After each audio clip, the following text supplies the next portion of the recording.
O STF acabou de permitir que os idosos com mais de 70 anos escolham o regime de casamento. Eu acho um absurdo, mas os tempos mudaram, nós idosos não somos mais considerados os incapazes de decidir o que a gente quer ou não. E por isso, hoje eu convidei a Mariana, que é a minha filha, uma advogada bem bacana, que entende muito sobre herança, sobre isso tudo, para esclarecer um pouco esse assunto para a gente poder saber realmente o que a gente está fazendo. Então, Mariana, obrigada por ter tirado esse tempo para mim. Filha, a gente não pede, a gente manda, né? Vai conseguir esse horário para esclarecer.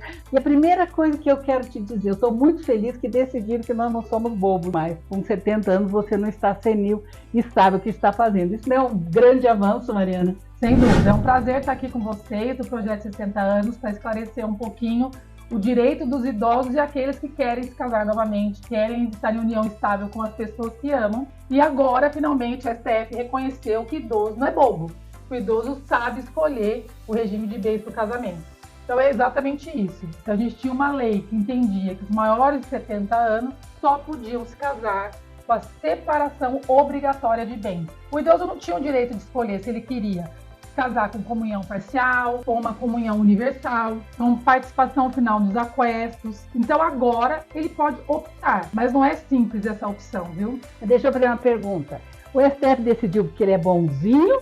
Ou alguém entrou com alguma ação, fez alguma coisa? Porque ninguém decidiu por nós assim, sem mais nem menos. É verdade. Não é assim, simplesmente de ofício, eles quiseram dar essa benesse para os idosos, não. Na verdade, uma pessoa que estava lá se juntando com outra, né, união, casamento, resolveu discutir isso e levou isso numa medida judicial que chegou até o STF. Então foi através de um casal, um deles era idoso, e resolveu questionar, falou, olha, eu quero ter o direito de escolher o meu regime de bens. Porque, na verdade, o que o legislador entendia? Que acima de 70 anos estava sujeito a qualquer tipo de golpe. Então, poderia vir lá a mocinha e o mocinho dar o golpe do baú no velhinho ou na velhinha endinheirado.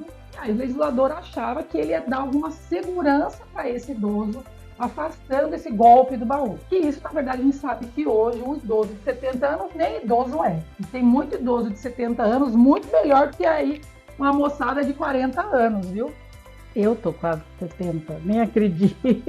Mas o que vale mesmo é a cabeça. Então, se a pessoa tem total discernimento sobre a vida, se ela sabe escolher a conta bancária, cuidar dos seus investimentos, fazer uma atividade física, saber tocar a vida, por que ela não saberia escolher o seu regime de bens? E, na verdade, foi isso que o STF resolveu. Então, o que a gente tem hoje na decisão do STF continua sendo, o regime da separação obrigatória continua sendo aquele voltado aos que se casam acima de 70 anos. Quer dizer, que se você não pede para trocar, se você não decide qual você quer, todo mundo vai casar com separação total de bens. É isso. Então, o casal ou uma das pessoas tendo mais de 70 anos, ela vai ter que dizer que não quer este regime. Para dizer que não quer, se for para um casamento, vai ter que fazer um pacto antinupcial descrevendo qual é o regime de bens que quer. E se for uma união estável, vai colocar o regime que quer na escritura pública de união estável. E mais, isso vale para quem casar daqui para frente, ou seja, desta decisão para frente. Aqueles que já estavam casados ou já estavam em união estável, ou seja, antes dessa decisão, ou terão que entrar com uma medida judicial para alteração de regime de bens para aqueles que forem casados, e aqueles que estiverem em união estável vai ter que modificar esse regime de bens através da escritura pública. Então, como é que a gente faz isso? A gente vai para um advogado, vai direto no cartório? Como é que é feito isso? Então, para a mudança do regime de bens, vai ter que entrar com uma medida judicial, e essa medida judicial tem que ter um advogado, né, só através de um advogado. Para quem está em união estável, basta ir até um cartório de registro civil, cartório de notas para poder fazer a escritura e depois passar para o registro civil para modificar esse regime de bens que está naquela escritura de união estável. Agora, Mar, deixa eu te fazer uma pergunta. Isso não é só ir lá e mudar, isso tem outras consequências. Por exemplo, na hora de você herdar, se um deles morre, que consequência que tem isso? Porque não é possível que seja só isso, vou lá, mudou o que mais? Na verdade, as pessoas esquecem que a escolha do regime de bens do casamento atinge diretamente a herança. Então, por exemplo, quem hoje é casado com uma separação total de bens. Às vezes acredita que esse regime afasta o outro da herança, e não é bem assim. Hoje, o regime da separação total de bens, na verdade, essa separação vai acontecer no caso de um divórcio.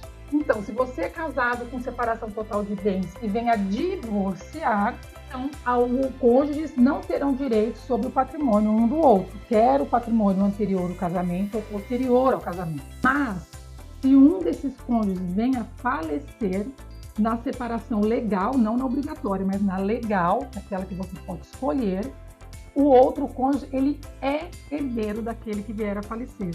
E assim, para cada regime de bens, há uma forma de herança.